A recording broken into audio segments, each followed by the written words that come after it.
एक नई वीडियो के साथ आज मैं फिर हाजिर हूं। आपका होस्ट सुक्रांत जोशी आपका स्वागत करता हूं मेरे रिव्यू मास्टर में, जिसमें हम लेके आते हैं दिन भर के स्पेस और डिफेंस न्यूज की टॉप खबरें। यदि आपने इस चैनल को सब्सक्राइब नहीं किया हुआ है तो अभी कर लीजिए और बेल आइकन को भी प्रेस कर दीजिए। यदि आप मुझे ट्विटर पर फॉलो करना चाहते हैं, लिंक डिस्क्रिप्शन में मिल जाएगा और स्क्रीन पर भी मिल जाएगा। अपनी सबसे पहली खबर की बात करेंगे तो वो भारत चीन स्टैंड ऑफ को लेकर आ रही है।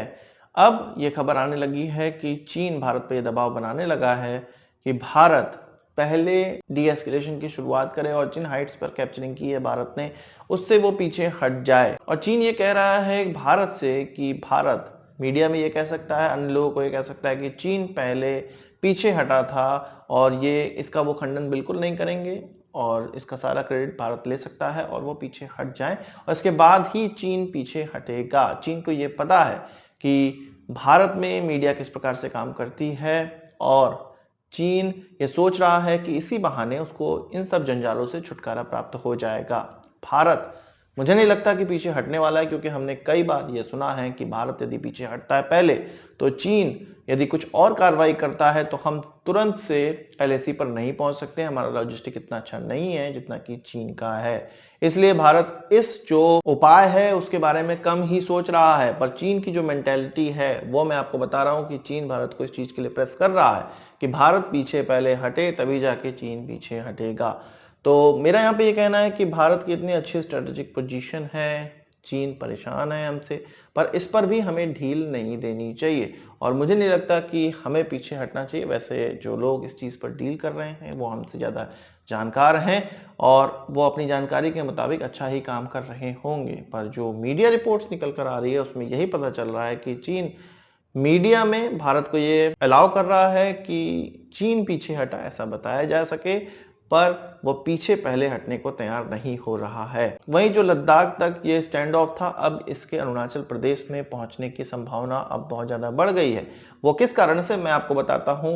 इंडियन आर्मी ने एक एक्विजिशन किया है, एक लैंड एक्विजिशन किया है जो कि लगभग 200 एकड़ का है और अभी तक ये ग्रेजिंग लैंड था। लोकल लोग अपने जानवर यहाँ पर चराते थे और ये कौन सी लोकेशन है? ये लोकेशन है 1986 में। यहाँ पर चीन और भारत के बीच में स्टैंड ऑफ हुआ था जो कि 8 महीने तक चला था। 1986 में समडोरोंग चू पर एक इंसिडेंट हुआ था जहां पर चीन भारत की सीमा में घुस गया था और अरुणाचल प्रदेश पे उसने चढ़ाई की एक तरह से प्रयास किया था। भारत ने अपना समय से डिप्लॉयमेंट करके उसकी जो मनोकामना थी उसको पूरा नहीं होने दिया था, महत्वाकांक्षा को पूरा नहीं होने दिया था और ये जो घटना थी उसको फिर से ये माना जा रहा है और उसी समय से इसको इम्पोर्टेंस दी गई थी और भारत ये समझ रहा है कि फिर चीन इस प्रकार की घटना कर सकता है।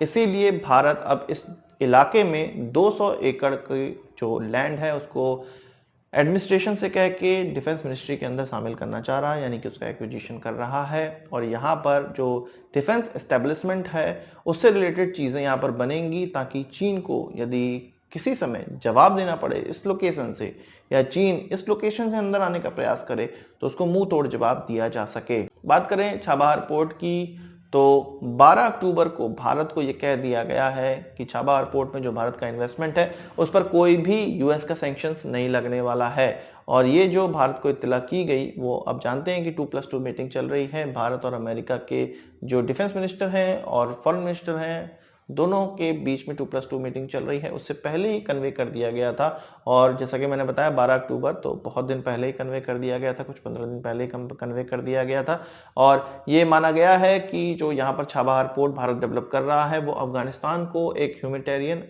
असिस्टेंस की तरह काम कर रहा है, जिसके माध्यम से भारत खाने पीने की चीज़ अफगानिस्तान तक पहुंचा पा रहा है। इसलिए उसको इस सैंक्शंस से जो ईरान में इन्वेस्टमेंट में जो सैंक्शंस लगी हैं उस सैंक्शंस से भारत को अब छूट मिल रही है। ये हमने बहुत पहले ही सुन रखा था कि चाबहार पोर्ट पे भारत को सैंक्शंस से जो छूट है वो मिल जाएगी। इसके अलावा S-400 की जो खरीद पे है उस पर भी छूट मिल जाएगी, हालांकि उस पर भी कोई क्लैरिटी नहीं आई है पर यह कंफर्म बताया जा रहा है कि छूट मिल जाएगी। तो अब ये अमेरिका की तरफ से भारत को कन्वे भी कर दिया गया है कि कोई दिक्कत नहीं है, चाबहार पोर्ट में इन्वेस्ट कर सकते हैं और वो तभी तक इन्वेस्टमेंट हो सकता है या उस स्थान से जो माल भारत के द्वारा पहुंचाया जा रहा है ईरान या अफगानिस्तान के लिए तब तक ही सैंक्शन से मुक्त होगा जब तक वो खाने पीने की सामान और ह्यूमैनिटेरियन ग्राउंड पर हो रहा होगा। वही बात करते हैं ISI और HAL के बारे में। आपको पता है कि पाकिस्तान की जो स्पाई एजेंसी है आईएसआई, वो भारत के उस परफॉर्मेंस से थोड़ी परेशान है, जिसमें कि भारत के SU-30 MKI ने जो उनकी एमरेम्स मिसाइल है उसको डॉच करते हुए, जो बालाकोट एयर स्ट्राइक के बाद जो स्टैंड ऑफ हुआ था, डॉग फाइट हुई थी, उसमें डॉच करते हुए उनकी मिसाइलों से बच गए थे।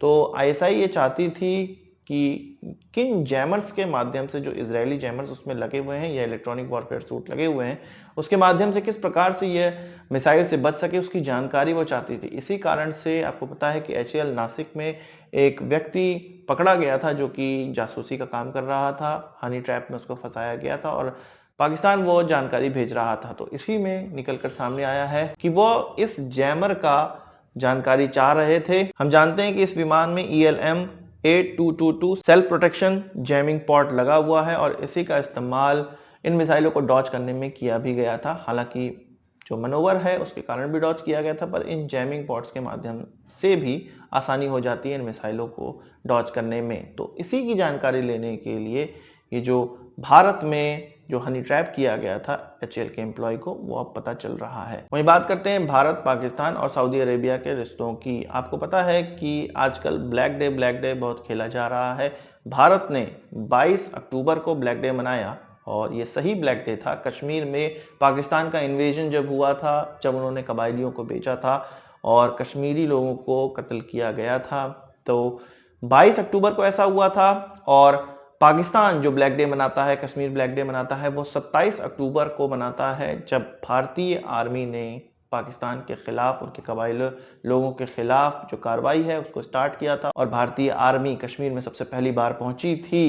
तो उसको ब्लैक डे वो विश्व में कई जगह मनाते हैं। इसी तरह वो अपने परम मित्र माने जाने वाले, उनके मुताबिक वो परम मित्र हैं, सऊदी अरेबिया में उन्होंने मनाने की सोची। तो सऊदी अरेबिया ने साफ साफ उनसे ये कह दिया है कि इस प्रकार की कोई भी पब्लिक गैदरिंग नहीं होनी चाहिए, पब्लिक इवेंट नहीं होना चाहिए। जो भी मनाना है स्ट्रिक्टली पाकिस्तान के एम्बेसी के अंदर मनाना है, बाहर कोई भी प्रदर्शन या कोई भी इस प्रकार की गैदरिंग नहीं होनी चाहिए जो कि बहुत पब्लिक गैदरिंग हो। यानी कि साफ साफ उनको इंडिकेशन है कि तुम्हें जो भी करना है, जो भी खुराफात करना है, अपने एरिया में खुराफात करो, देश में खुराफात करने की कोई भी आवश्यकता नहीं है। भारत ने सऊदी अरेबिया को ऑलरेडी पहले इस चीज के बारे में बता दिया था और सऊदी अरेबिया ने उसी के अकॉर्डिंग बिहेव किया है। बात करते हैं पाकिस्तान के पूर्व प्रधानमंत्री नवाज शरीफ की। लंदन से उन्होंने वीडियो कॉन्फ्रेंसिंग के माध्यम से एक रैली को संबोधित किया और उसमें कई चीजें उन्होंने बताई जो कि हम लोग को बहुत पहले से मालूम है, पर अब उनके उस समय के राष्ट्रीय प्रमुख अब ये सारी चीजें डिस्क्लोज कर रहे हैं। उनका ये कहना था कि 1999 के समय जब उनकी सरकार थी, तो ये कुछ आर्मी के अधिकारियों के कारण जो कारगिल वॉर हुई और जिसके कारण उनको हार का सामना करना पड़ा। उन्होंने यह भी बताया कि कारगिल वॉर में जिन लोकेशन पे पाकिस्तानी सेना पहुंची थी, पहले से कैप्चर किया हुआ था, भारतीय सेना ने उनको पीछे खदेड़ा और उनके पास न खाने को था न हथियार थे, पर फिर भी इस प्रकार की लड़ाई की गई और जिसका खामियाजा उनके सैनिकों को भुगतना पड़ा। और हम जानते हैं कि ये किस कारण से हुआ था, परवेज मुशर्रफ के कारण से हुआ था और अपनी धाक जमाने के लिए उन्होंने भारत पर आक्रमण किया था और जिसके कारण उनको मुक्की खानी पड़ी थी। पाकिस्तानी लोग अभी भी ये नहीं मानेंगे कि उनको कारगिल वॉर में हार हासिल हुई थी और अगर वो नहीं मानना चाहते तो ना माने, पर नवाज शरीफ ने ये बहुत क्लियर कर दिया है। तो आज की इस वीडियो के लिए बस इतना ही। आशा करता हूं आपको वीडियो पसंद आया होगा, आप इसको एक बड़ा थम्स अप जरूर देंगे। इस वीडियो संबंधित कोई सवाल से जाओ हो कमेंट बॉक्स में जरूर लाइएगा और यदि आपने हमारा चैनल तो सब्सक्राइब नहीं किया उसे भी कर लीजिए, क्योंकि हम इस प्रकार की वीडियो लाते रहते हैं। नमस्कार, थैंक यू, जय हिंद।